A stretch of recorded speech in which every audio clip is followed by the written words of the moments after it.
नमस्ते। मेरा नाम विकास अग्रवाल है और मैं एआईएफ और पीएमएस एक्सपर्ट्स इंडिया का सीईओ हूँ।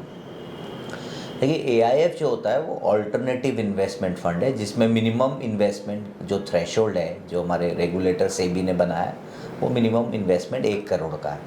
एंड पीएमएस जो है पोर्टफोलियो मैनेजमेंट सर्विसेज है, जिसमें मिनिमम इन्वेस्टमेंट 50 लाख है। तो हमने जो है एज अ कंपनी एक प्लेटफॉर्म बनाया, और प्लेटफॉर्म बनाने का एक रीज़न ये था कि जब मैंने 20 साल का मुझे तजुर्बा है इस इंडस्ट्री का, और जब हम ये प्लेटफॉर्म बना रहे थे तो हमने एक बड़ी प्रॉब्लम सॉल्व करने की कोशिश की। प्रॉब्लम ये थी कि बहुत सारे डिज़र्विंग पोर्टफोलियो मैनेजर्स इंडिया में आ रहे थे और एग्जिस्ट कर रहे थे, और बहुत सारे इन्वेस्टर्स थे। तो अच्छे इन्वेस्टर्स को डिज़र्विंग पोर्टफोलियो मैनेजर का एक्सेस नहीं था, और डिज़र्विंग पोर्टफोलियो मैनेजर को अच्छे इन्वेस्टर्स का एक्सेस नहीं था, तो मैरिज नहीं हो रही थी अच्छी। तो हमने सोचा कि हम एक ऐसा प्लेटफॉर्म बनाते हैं जिससे ये एक बड़ा प्रॉब्लम सॉल्व हो और अल्टरनेटिव इन्वेस्टमेंट फंड की अवेयरनेस बढ़े। That was the reason. So हमने, जैसा कंपनी ने मैंने आपको बताया, AIF alternative investment fund and PMS, मतलब हमारी कंपनी में राइट फ्रॉम पियोन जो हमारे होते हैं और अप टू सीईओ, हर आदमी इन्वॉल्व है अल्टरनेटिव इन्वेस्टमेंट फंड की अवेयरनेस क्रिएट करने के लिए। तो ये हमारी प्रतिबद्धता है कि हम ज़्यादा से ज़्यादा लोगों के, इन्वेस्टर्स, निवेशक के पास में पहुँचे और उन्हें एजुकेट करें। एंड इसीलिए हम ये शो ऑर्गेनाइज करते हैं जिसका नाम है आस्क द एक्सपर्ट, जिसमें हम इंडस्ट्री के एक्सपर्ट्स को इनवाइट करते हैं और हम कोशिश करते हैं कि उनके तजुर्बे से, उनके जो वैल्यूएबल विजडम है, उससे हम ज़्यादा से ज़्यादा चीज़ें सीख सकें। तो मेरे साथ में आज हमारे ऑफिस बॉम्बे में हमारे साथ में भास्कर मजूमदार जी बने हुए हैं। भास्कर जी, नमस्ते जी। सबसे पहले धन्यवाद करता हूँ और आपका शुक्रिया अदा करता हूँ कि आपने अपना कीमती समय आपके बिजी शेड्यूल से निकाल के आप लेके आए। तो भास्कर जी का जो मैं थोड़ा सा इंट्रोडक्शन दे देता हूँ आपको, और फिर भास्कर जी से आज हम चाय पे चर्चा करेंगे कि उनका तजुर्बा, हम कोशिश करेंगे कि ये जो 30 साल का जो अनुभव है वो 30 मिनट में तो पॉसिबल नहीं है, पर हम कोशिश करेंगे कि जितना ज़्यादा हो सके अपने इन्वेस्टर को एजुकेट कर सकें। तो भास्कर जी का, जैसा मैंने बोला, 30 स्टार्टअप्स का इन्होंने इन्वेस्टमेंट अभी तक कर चुके हैं, जो कि मोर देन $3 बिलियन का उसका वैल्यूएशन है। और इनका ओवरऑल एक्सपीरियंस 30 साल का है, जैसा मैंने बोला, जिसमें 25 साल इन्होंने एशिया, यूरोप और यूएसए में भी स्पेंड किया है। और इन्होंने अपनी आँखों से स्टार्टअप इकोसिस्टम को बोथ डेवलप्ड इकोनॉमी में और डोमेस्टिक इंडियन इकोनॉमी में बढ़ते हुए देखा है और पार्टिसिपेट किया है। तो हमने सोचा कि इनसे अच्छी अपॉर्चुनिटी क्या हो सकती है कि हम आज आपसे जानने की कोशिश करें। और सबसे महत्वपूर्ण जो बात मैं यहाँ बोलना चाहता हूँ कि साल 2000 में, 2000, आज 24 साल पहले, इन्होंने एक कंपनी क्रिएट की जिसका नाम है रिक्रिएट सॉल्यूशन। और उस रिक्रिएट सॉल्यूशन को इन्होंने क्रिएट किया और उसको स्केल किया और एग्जिट किया। तो एक होता है कि भाई एज अ वीसी आपका अनुभव, और एक होता है कि आप खुद एंटरप्रेन्योर थे, पहले आप एग्जीक्यूटिव थे, फिर आप एक एंटरप्रेन्योर बने और फिर आप वीसी बने। तो ये जो 30 साल का जो तजुर्बा, अलग अलग टेबल पे जाके अलग अलग हैट पहनना और उसका रोल अदा करना, आपको कंप्लीट तजुर्बा देता है। तो वंस अगेन मैं आपको बहुत बहुत शुक्रिया अदा करना चाहता हूँ समय निकालने के लिए। तो बेनिफिट ऑफ आवर ऑडियंस हम ये शो कर रहे हैं। तो आप सबसे पहले थोड़ा सा आप अगर हमें बताते हैं कि हमारे को ये क्वेश्चन आता है हमारे निवेशकों से कि भाई हमको तो स्टार्टअप कंपनीज में डायरेक्ट भी इन्वेस्टमेंट करने का मौका मिल रहा है, तो हम यूनिकॉर्न इंडिया इन्वेस्टमेंट फंड्स जो है, यूनिकॉर्न इंडिया वेंचर फंड है, इस फंड के थ्रू क्यों इन्वेस्ट करें? देखिए, इंडिया में अभी स्टार्टअप कल्चर चालू ही हुआ है। मेरे हिसाब से अगले 10-15 साल में ढेर सारे स्टार्टअप आएंगे इंडिया में, और केवल दिल्ली, मुंबई, बेंगलोर यहीं से नहीं, सारे फ्रॉम नुक and corner of the country startup India में आते ही रहेंगे।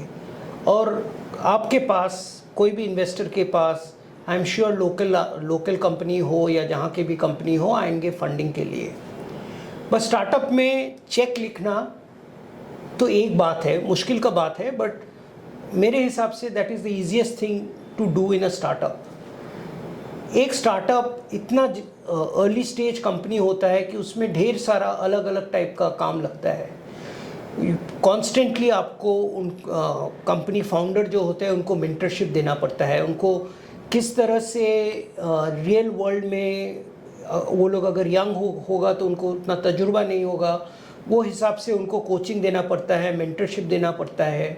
मोस्ट इम्पॉर्टेंटली उनके लिए कॉन्स्टेंटली डोर्स ओपन करना पड़ता है फ्रॉम अ कमर्शियल पर्सपेक्टिव, उनको रिक्रूटमेंट में हेल्प करना पड़ता है। एंड फिर कोई भी startup different stages of funding लगता है, तो नेक्स्ट स्टेज ऑफ फंडिंग के लिए उनको इंट्रोड्यूस करना पड़ता है लार्जर वीसीज को, लार्जर प्राइवेट इक्विटी प्लेयर्स को। यही सब है मेन काम। तो ये काम केवल कोई प्रोफेशनल आदमी ही कर सकता है। जैसे मैं स्टॉक मार्केट का बात बोल रहा हूँ, आप लोग सब स्टॉक मार्केट में इन्वेस्टेड थे। पहले जब पीएमएस आया था, सेम क्वेश्चन आदमी लोग बोलता था कि मुझे भी मालूम है कि कौन सा स्टॉक अच्छा करेगा, तो पीएमएस में किस लिए जाऊँ? पीएमएस में इसलिए गए आप लोग कि पीएमएस का एक कंस्ट्रक्ट होता है, पोर्टफोलियो क्रिएशन का एक कंस्ट्रक्ट होता है। वही हम लोग वीसी लोग भी वही करते हैं, स्टार्टअप में एक पोर्टफोलियो कंस्ट्रक्ट करते हैं। कोई स्टार्टअप होता है हाई रिस्क हाई रिटर्न, कोई स्टार्टअप होता है मीडियम रिस्क मीडियम रिटर्न, ये सब मिला के एक कंस्ट्रक्ट होता है। And then as professional managers हम लोग कॉन्स्टेंटली स्टार्टअप के को मेंटर करते हैं, ग्रोथ के लिए देते हैं। तो इसीलिए भले ही आप डायरेक्टली इन्वेस्ट करें, but at the end of the day, as the industry matures, more and more people will look at VCs and fund managers invest करने के लिए। जी, सो मेरा इसमें दूसरा क्वेश्चन है सर, आपका अनुभव है, आप तो खुद का भी निवेश करते होंगे, स्टॉक मार्केट में भी करते हैं, लिस्टेड में भी अनलिस्टेड में भी करते हैं, और आपने अलग अलग पोजीशंस में अलग अलग रोल अदा किए हैं। तो हमारे काफ़ी निवेशक हैं जिनका एक क्वेश्चन रहता है कि भाई लिस्टेड कंपनी में भी खास हमारा रिटर्न 15 से 16% बनता है पिछले 20, 25, 30 सालों में। अब स्टार्टअप की जर्नी यहाँ ऑलरेडी चालू हो गई है 2011-12 से। तो आप कैसे देखते हैं कि किस तरह का रिटर्न्स वो बना सकते हैं अगले 5 से 10 सालों में? देखिए, ये तो हम सब लकी हैं कि हम लोग इंडिया में इस टाइम में है where there is growth in India right across. और नेक्स्ट 10-15 साल जो ही अंदर का बात हो, बट ग्लोबल सिनेरियो से मैं देख रहा हूँ that India remains the engine of growth for the world, इसमें तो कोई डाउट ही नहीं। True. तो अक्रॉस एसेट क्लास ग्रोथ है, बट मैं नहीं बोल रहा हूँ कि आपको केवल स्टार्टअप में ही डालना चाहिए। ये एक एसेट एलोकेशन का बात है। सो कोई भी people today, you know, when हम लोग जब स्टार्ट किए थे फंड 2016 में, उस टाइम पीपल यूज्ड टू से मैं 5% अपना एसेट में से ओवरऑल एलोकेशन में से स्टार्टअप में दूंगा। नाउ 15% तक आदमी लोग दे रहे हैं। और अगेन मेच्योरिटी इस लेवल पे हो गया है कि विद इन स्टार्टअप्स ऑल्सो वो लोग बोल रहे हैं अर्ली स्टेज में इतना देंगे, लेट स्टेज में इतना देंगे। Late stage is like pre IPO type, early stage में इतना देंगे। तो ये पूरा मेच्योरिटी हो रहा है। कोई भी जर्नी में the higher risk there is, the higher return there is. आप सब इन्वेस्टर हैं, आपको तो मालूम ही है। तो अर्ली स्टेज स्टार्टअप में risk is high, but a good fund, you know, will give an IRR of 35-40%. अपना फर्स्ट फंड में IRR is late 50%, but typically 35-40% होगा। तो मार्केट भले ही 10-12-15% दे, ये आपका रिटर्न ज़्यादा होगा। ऑफ कोर्स मार्केट में हाई लिक्विडिटी है यहाँ पे, these are more constricted funds, आपको मिनिमम 4-5 साल सोच विचार से रखना पड़ेगा।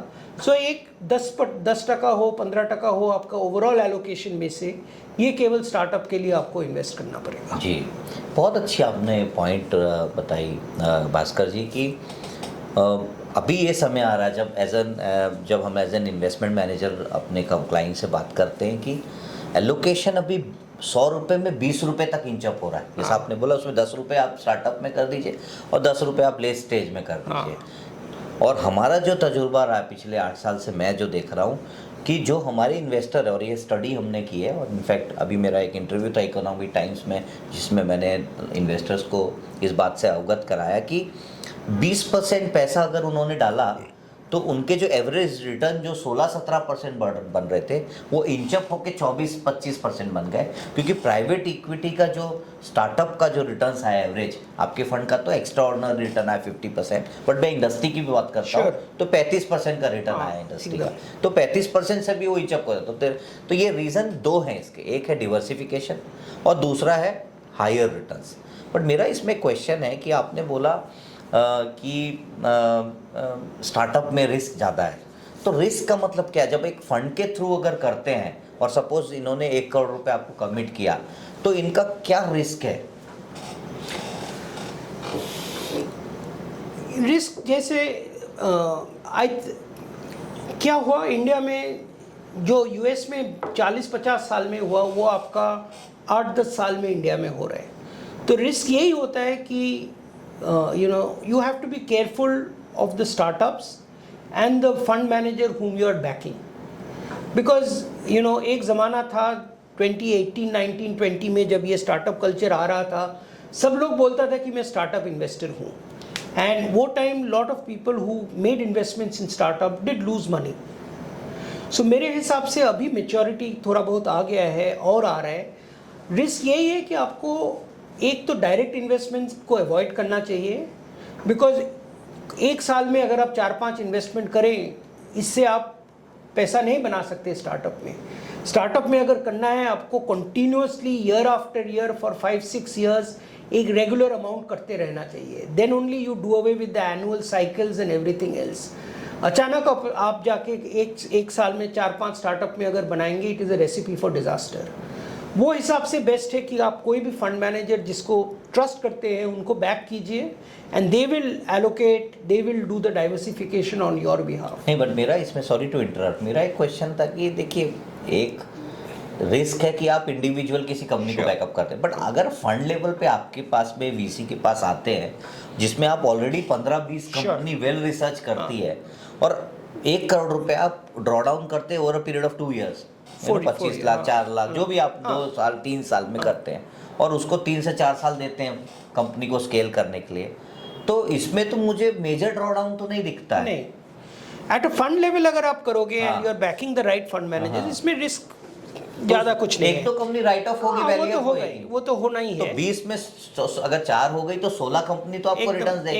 एकदम। तो मेरा मैसेज है इन्वेस्टर्स को कि अगर आप फंड के थ्रू करते हैं और अच्छे फंड मैनेजर के थ्रू करते हैं, लाइक समवन लाइक भास्कर, जिनका इतना अच्छा एक्सपीरियंस है और जिन्होंने पहले और दूसरे फंड में इतने अच्छे स्टेलर रिटर्न्स दिए, 50% का अगर कैगर रिटर्न्स निकल के आया है उस फंड में, तो रिस्क बहुत कम हो जाता है। ये मैं वो ज़्यादा से ज़्यादा मैं पॉइंट ड्रॉ करना चाहता हूँ जी।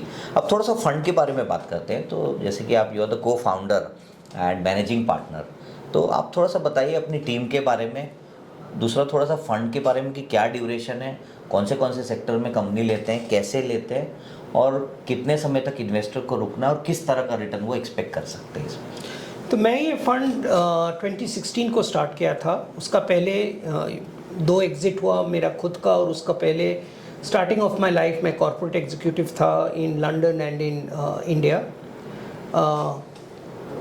मैं और मेरा को फाउंडर है Anil Joshi. Anil Joshi ji is very well known in the startup market. वो मुंबई एंजल में थे, ढेर सारा स्टार्टअप में वो इन्वेस्ट किए हैं। हम लोग दोनों ये फंड स्टार्ट किए थे। हम लोग अर्ली स्टेज में इन्वेस्ट करते हैं। सो स्टार्टअप में भी डिफरेंट स्टेजेस होता है। तो हम लोग अपने आप को फर्स्ट इंस्टीट्यूशनल इन्वेस्टर कॉल करते हैं। So we go in very early into the companies when we are investing in them. ये अपना ऑल द फंड्स में यही है। फर्स्ट फंड था 2016 में हम लोग स्टार्ट किए थे, 100 करोड़ का फंड था। वो फंड जैसे काश जी बोले काफ़ी अच्छा रहा। We have given 3 times capital back to the investors और 3 times नेक्स्ट 6 महीने में देने वाले हैं। सेकंड मोटा मोटी 6x हो गया, 6x होगा cash to cash. Second fund अपना 300 करोड़ के करीब था। वो 2020 का फंड था। वो फंड में also we have started to give moneys back to the investors, but still very early days. अपना own invested amount of money it is about 2 times now, 1.9 times in the last quarter. Third fund हम लोग अभी 1000 करोड़ का fund कर रहे हैं। About 600 crore के करीब हम इकट्ठा कर लिए हैं, बाकी 400 करोड़ बाकी है। ढेर सारा कॉन्वर्सेशंस चल रहा है। By June we will close the fund. Already interestingly हम लोग 11 कंपनी में इन्वेस्ट कर लिए हैं फंड 3 से। बाकी और 8-9 कंपनी हम लोग देख रहे हैं जो नेक्स्ट 3-4 महीने में करेंगे। टिपिकली फंड का साइकिल अपना 7 साल का होता है, and then we can extend it by 1 साल depending upon the investors approval. पहले 2 साल में हम लोग पोर्टफोलियो क्रिएट कर लेते हैं, यानी कि जो जो कंपनी में वो फंड से डालेंगे वो क्रिएट कर लेते हैं। बाकी 5 साल हम लोग वो कंपनियों को ग्रो करते हैं। And the last 6th and the 7th year जो है वहाँ पे हम लोग एग्जिट का कोशिश करते हैं। Exit either through M&A of the companies और working with international people where we will sell our stake in the companies. ये हिसाब से हम लोग करते हैं। एंड टिपिकली हम लोग ड्रॉ डाउन करते हैं 4 साल में। सो 4 इंस्टॉलमेंट में 4 साल के ऊपर। सो 1 करोड़ जो मिनिमम थ्रेशोल्ड है सेबी का वही अपना है, but most of our investors put anywhere between 3 to 4 crores because otherwise it doesn't move the needle for them. So यही हिसाब से हम लोग करते हैं। जी जी, बहुत बढ़िया sir. So thank you so much for your time. आपने अपना कीमती समय निकाला और हमारे दर्शकों से बात करी, उन्हें ज़्यादा से ज़्यादा एजुकेट करें। आई होप आपको ये सेशन बहुत पसंद आया होगा। आप इसे कमेंट्स में भी लिख के बता सकते हैं। इन केस अगर आपको इस फंड के बारे में और भी कुछ जानना है तो आप AIFPMS.com में जाइए और उसका लिंक आपको डिस्क्रिप्शन पे रहेगा, क्लिक करिए और वहाँ पे book an appointment with expert. आप एक्सपर्ट को फ़ोन करिए, वो आपको आके समझाएंगे। इन केस अगर आप भास्कर जी से कभी बात करना चाहते हैं और फंड के बारे में और डिटेल जानना चाहते हैं तो हम वो कॉल भी आपके लिए अरेंज करा देंगे। तो इसके साथ में मैं धन्यवाद देता हूँ आपका। शुक्रिया जी, थैंक यू।